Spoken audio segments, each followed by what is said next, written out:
We got more drama on the Cleveland Browns. Dillon Gabriel's the starter. We're on Shedeur Sanders' watch. Dillon Gabriel, conspiracy theories. Talking more trash on Shedeur. It's all right here, right now. Before we dig in, you need to click that subscribe button right now. We're looking at what your players are doing behind the scenes. At practice, through the media, and interviews. We're locked and loaded on these Cleveland Browns quarterbacks. We got plenty of jokes for you every single day. But you need to click that subscribe button. Stop missing out. Shedeur Sanders is not messing around anymore. Third quarterback.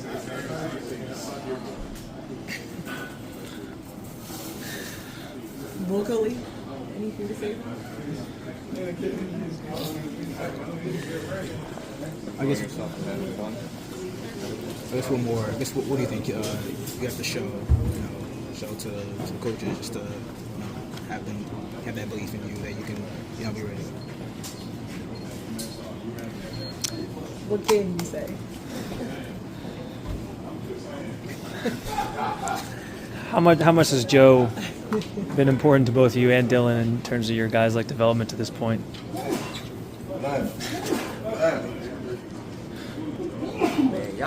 I think he's being funny in the media, but the conspiracy theory going around is Dillon is back to talking trash on Shedeur Sanders.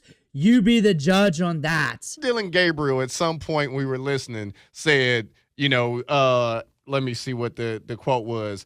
If you wait for the perfect time, you might not be ready. So Shedeur has a song called Perfect Time.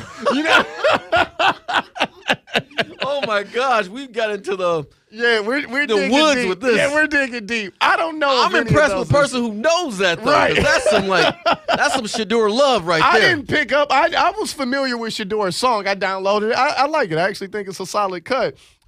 See right here in the verse where it says, but I didn't even think about cover 2. Yeah, when Dillon Gabriel said perfect time, I didn't draw the correlation. You wait for the perfect time, you're going to wait a whole lifetime. So for me, I've always been ready. Dillon Gabriel is the starter going into this week. It was announced yesterday, but officially announced today. Like we said yesterday, it wasn't official, but now it is official. Yeah, I mean, obviously, from the second he's been here, he's been working very hard. Very intelligent young man. He's done a nice job throughout practice, and he's been this whole season. He's been learning how to get yourself ready and understand the rhythm of an NFL week and what that looks like as a backup, and obviously now feel like he's ready to go in as a starter. What are we expecting from Dillon Gabriel?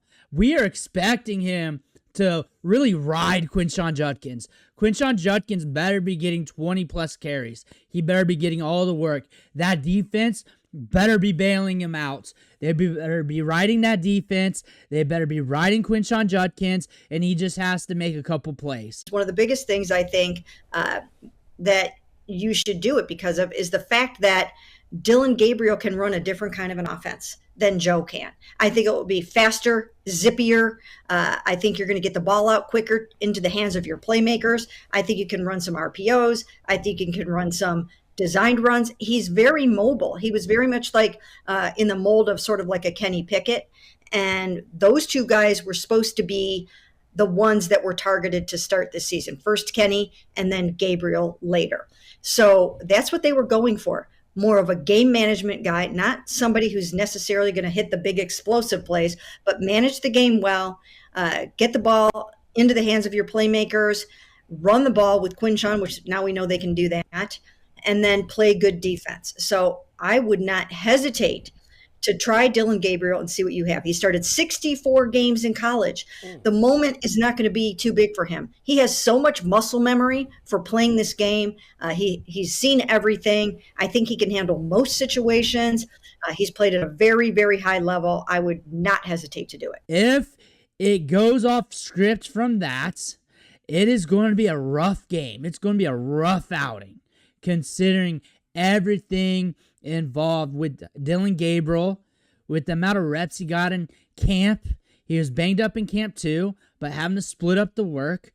But I expect him to look a little bit better than Flacco in some aspects. Movement in the pocket, getting the ball out quickly, everything in those realms. Now, Shedeur Sanders, listed as a QB3. But you got to get that Rams game off your chest. Because if you're talking about that Rams game every single day, you got to talk about the Panthers game. You got to talk about that preseason game. And then you got to talk about every single practice from rookie camp, OTAs, mini camp, training camp. You got to talk about all those because he lit it up. Completed like 80% of his passes. He lit it up. The pecking order was set from day one, and it never changed. The only thing that changed was Kenny Pickett was traded. Right, but maybe if they'd have given him an opportunity, to show what he could do a little bit more, then he would be ready. Like, it's sort of a chicken and the egg thing in my mind. Like, is he not ready because they haven't given him a chance, or is he not does he never earned the chance, and that's the problem? Yeah. Well, you guys completely minimized that Rams game. Let me tell you, preseason games are important for rookies. And if they don't improve from one appearance to the other, it's a setback. And that's what happened in the Rams game with Shedeur. I don't care what the circumstances were. It was an awful performance, and I think it was a shock, revelation to the Browns. So he's probably farther behind now than he was at the beginning of training camp. It was almost pristine during that time. Like, less than 5 picks in 5 months. He's got 5 months of practice, less than 5 picks. He's got a lot of them were tipped and not even on him. Not many. Like, astronomical numbers there. So if you can't get off that game, then you also got to be talking about that stuff nonstop. Now, he is the QB3 right now. He's right behind Flacco and Gabriel. Let me know in the comments what you think about that. That's what's been listed. To date, the only thing the Browns have told you is that they feel like Shedeur Sanders is not ready to go. Right. So, like, until they change that tune, then the possibility of it being Flacco or even potentially Deshaun Watson is going to be there, because that's a layer of it to monitor too tomorrow. And like, that's going to be a follow-up that's going to be asked if they name Dillon Gabriel the starting quarterback. Who's the backup? Yeah. I think I'm assuming it'll be Flacco. And that's probably the path of least resistance too, because to be honest though, that's gonna shake up the fan base again, like because like there's a big subsection of people that just want to see Shedeur Sanders play. For sure. Like whether they're not even Shedeur, frankly, whether they're not even like real Cleveland Browns fans, like maybe it's some of the Colorado contingency that came over that are now following the Browns and watching the Browns and consuming Browns content.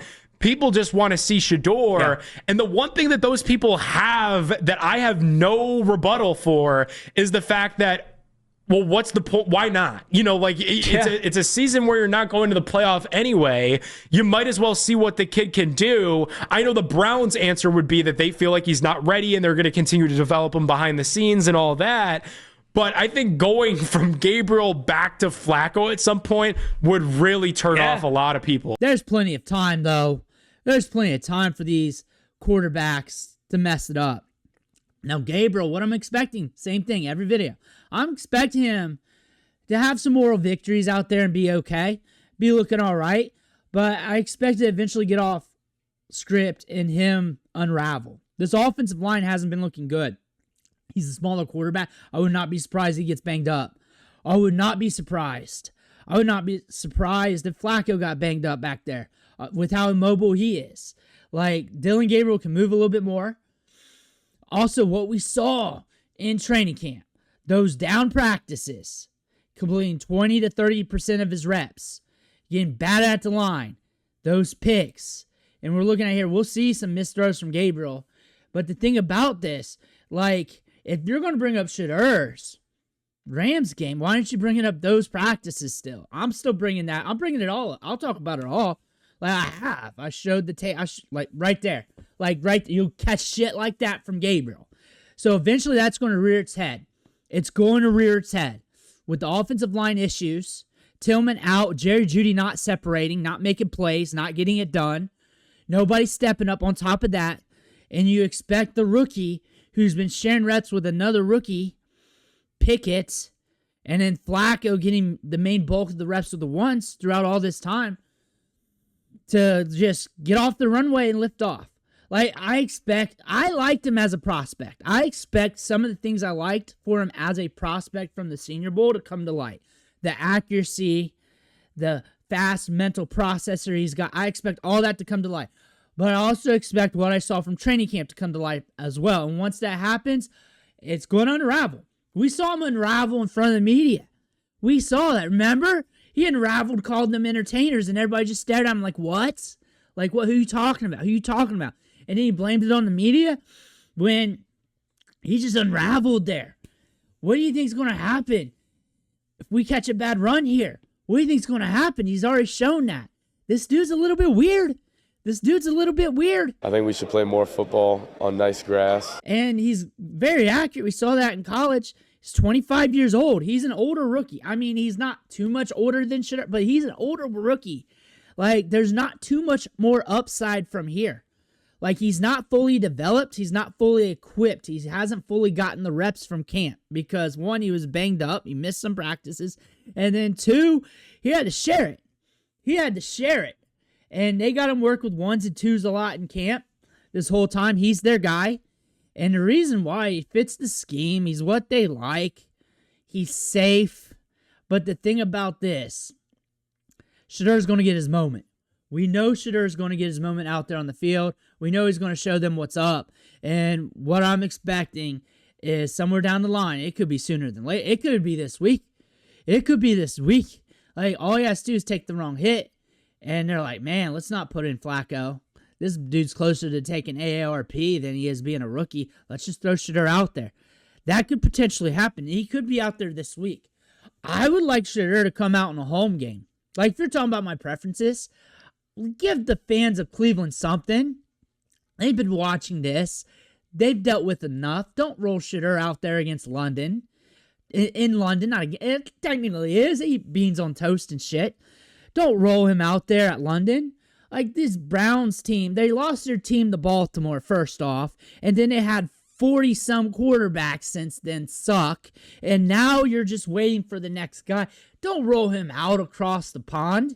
Don't do that. Don't roll him out on the road. Give this something for the fans. Give them something.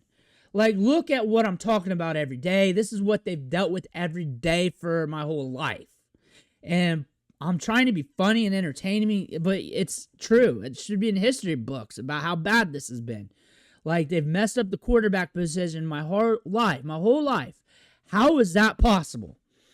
How is that possible? And people argue from May till now, like how are they going to be right now all of a sudden? They weren't right with Flacco already. You're seeing this with the reps. And you saw this with the reps in camp. And I say this every day. And I deserve it. Because I got to see this shit too. That once Gabriel started completing 20 to 30% of his passes in training camp, because we already saw him be bad in OTAs and minicamp. We already saw that. And now him coming back, getting some opportunity. That was the leash being extended out. But then he'd start doing it again. Competition here was not driven. Development was not driven with these rookies. Now you're hurting two careers here. Gabriel's and Shedeur. Now they got to figure out how to bounce off that. Sure, on their own, but also those are live reps. Those are live reps with defenders, NFL level, even backups.